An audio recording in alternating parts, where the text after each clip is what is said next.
Thank you very much, and thank you for staying for the panel as well. Really interesting. I'm personally very passionate about reducing fan emissions to sport because they make such a negative contribution to our carbon footprint. So we're going to have a panel discussion now, and after a few minutes we'll also start to respond to questions coming in from the audience. So again, please do use Slido. I know there are people joining all the time, so just use Slido on the right of the screen, add your questions, and you can still take away a book from Mike Berners-Lee, his new book, which we're giving away to the 100 best questions asked today. So again, conscious that people are joining all the time, so I'll just quickly welcome back Dr. Matt Sawyer, sustainability consultant, former GP, focusing on the impact on our health of pollution and inactivity. Katie, you'd obviously just seen, and Louise, CEO at AirAware Labs, really giving us the opportunity to understand and protect ourselves against pollution.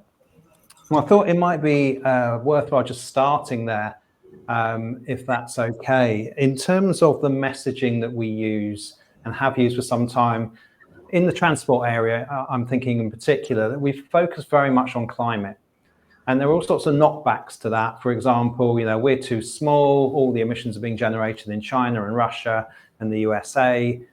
What's the point of us doing anything here, for example? Are we missing a trick by not actually honing our messages around air pollution rather than climate change? And start that one with Matt. Yes, we are missing a trick. I think that where we live, where our families live, where our friends live, that's where we should concentrate. That's the thing that's important to us. So absolutely, if we can make the places that we live better for our lifestyles, better for our quality of life, improved happiness, reduced loneliness, all of these other benefits can come from less car travel. And I think that focusing on the co-benefits for us and our neighbourhoods, absolutely essential. Most people don't want to reduce their carbon footprint. They don't understand it well enough. But actually start talking to them about their health or their kids' health or their neighbours' health or their friends, or the loneliness that happens on busy roads, which disappears, and people actually go to each other's houses when there's a low traffic or traffic-free neighbourhood, or the economic benefits to towns where there is low traffic so that people can walk. Well, actually, that's what we should be focused on, because that's what's important, I think, to people day to day. I think that's a yes. Thank you, Matt. Louise, do you agree? Well, yes. Unsurprisingly, yes.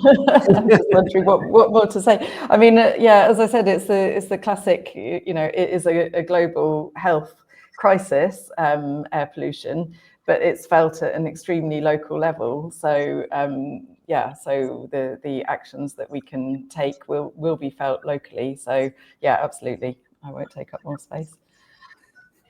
Katie, what are your thoughts? Yeah, I mean, it can't be argued with. If you can put something in a way where it would just be bizarre if you argued against it.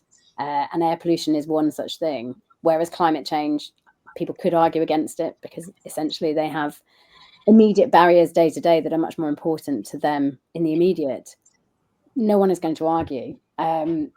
I think the other thing is that it's something that can be impacted and visible much more quickly. And, we saw the stats around COVID earlier and the air quality cleanup then. We've seen it happen. So it's much more visible and tangible.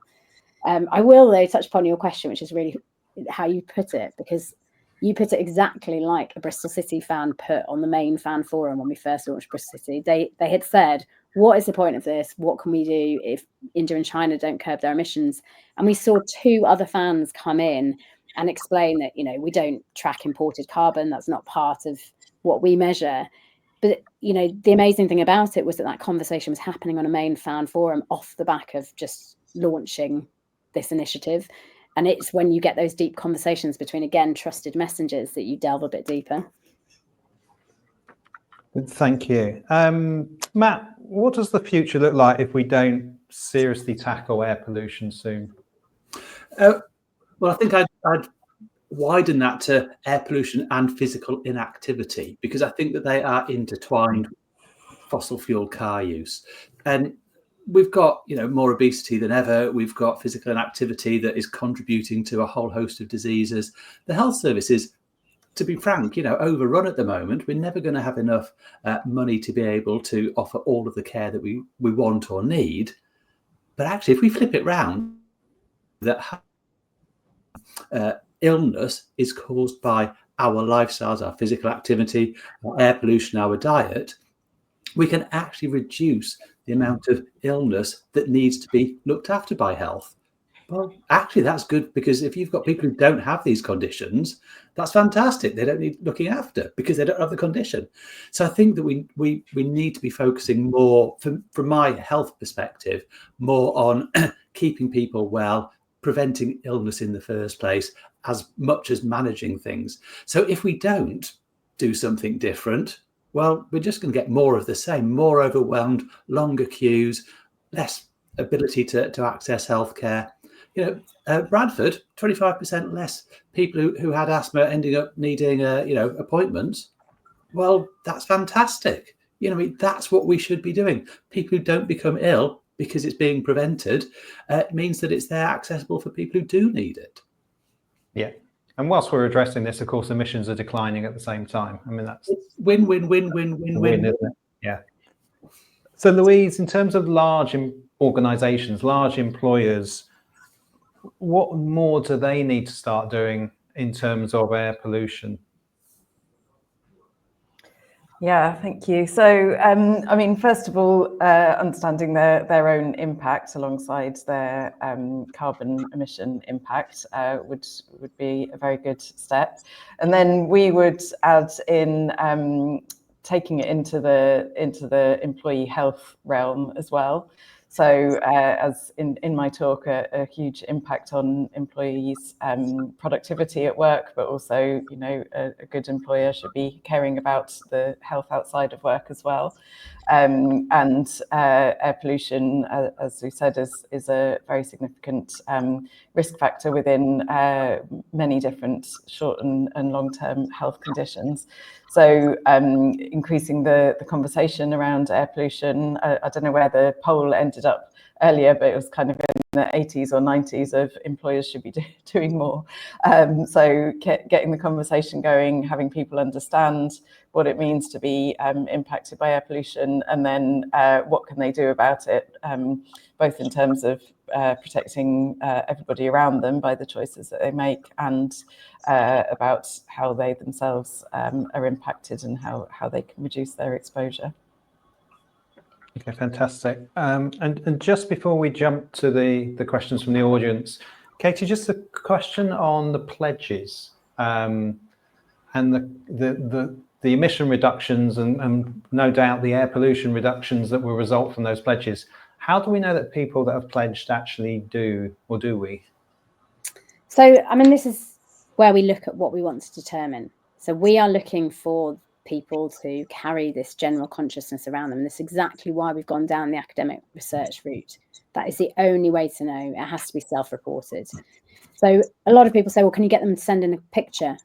But what is a picture going to tell me? If I get a picture of somebody, I don't know, having a vegetarian meal, do I know that that's a sustained change? I'm not bothered if they have vegetarian meals. What I am bothered about is that they feel as though they can act upon their concern, that when they go about their day-to-day lives, they have that in their heads, that the consciousness around the most sustainable decision. And it plays out differently in different people. So there's something called roles and capabilities of climate, which shows that all of us will play different roles depending on what our strengths are and what we want to. And for some, that will be making changes in individual lives and the repercussions of that. So the ripple effect within our own spheres of influence as it plays out on consumer pressure. For others, that will be advocating at work and the impact within the workplace. They'll be advocating for policy change, for example. For others, it might be broader than that. They might go beyond that and campaign for change. It's essentially, as I said, addressing the attitude behaviour gap. So we know from the research that it increases sustainable behaviour change in the long term. But what we're not worried about is whether they're carrying out that particular pledge, if that makes sense. We just want that increased consciousness and the increased likelihood to actually carry out or make choices that are more sustainable. Yeah, lovely. Thank you. Okay, I'm going to go to the audience questions. And just as a reminder, the way in which these come out are those that got voted most for by the audience.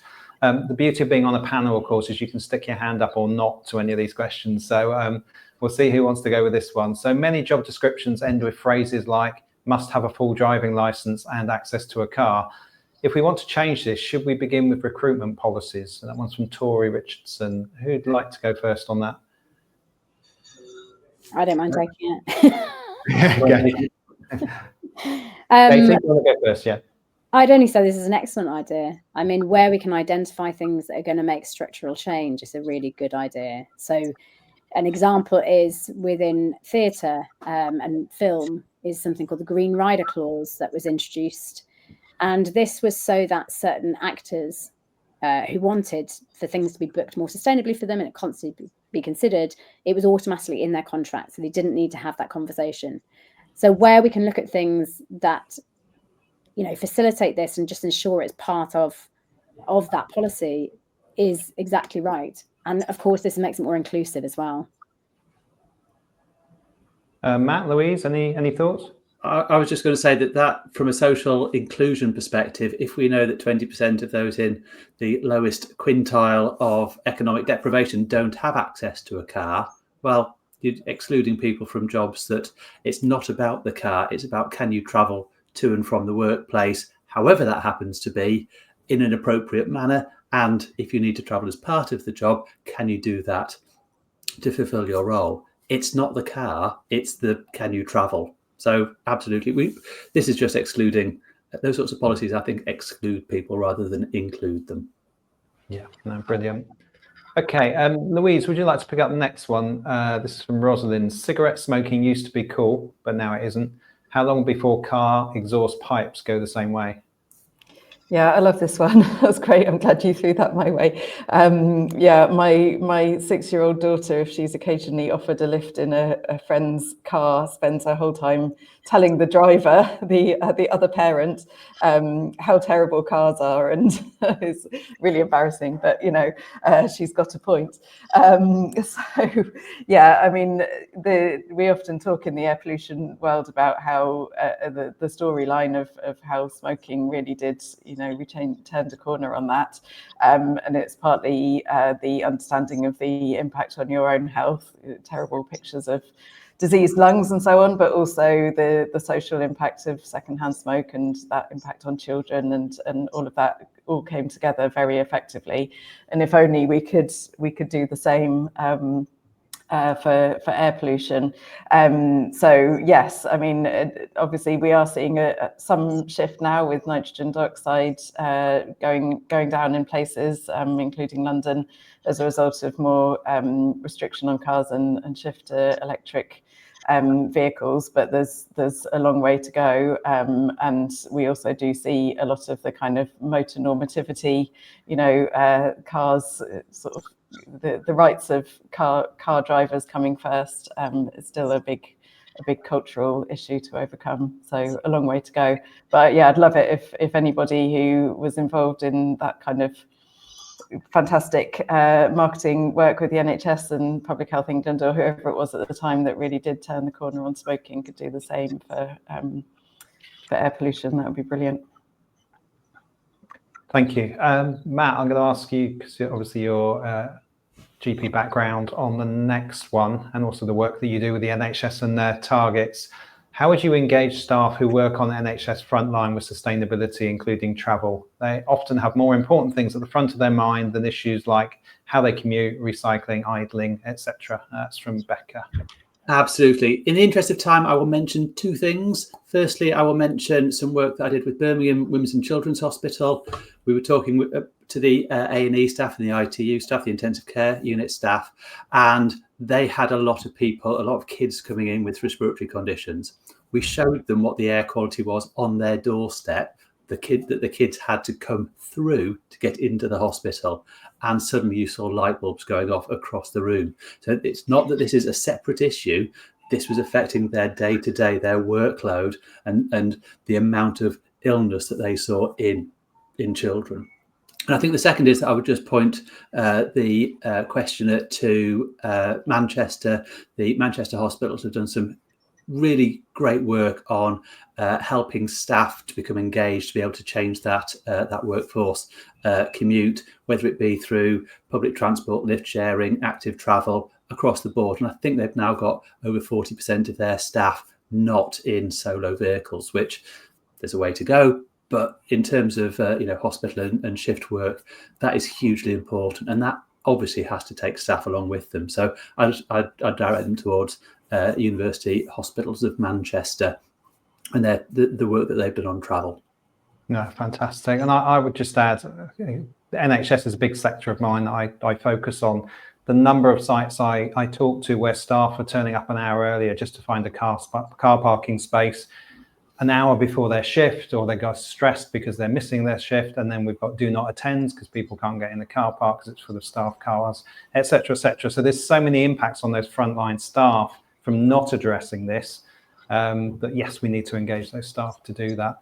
I can't believe we're through the time already, but thank you, Katie, Louise and Matt. Thank you so much for your presentations and for being part of the panel, and hopefully welcome you all back next year. So thank you very much.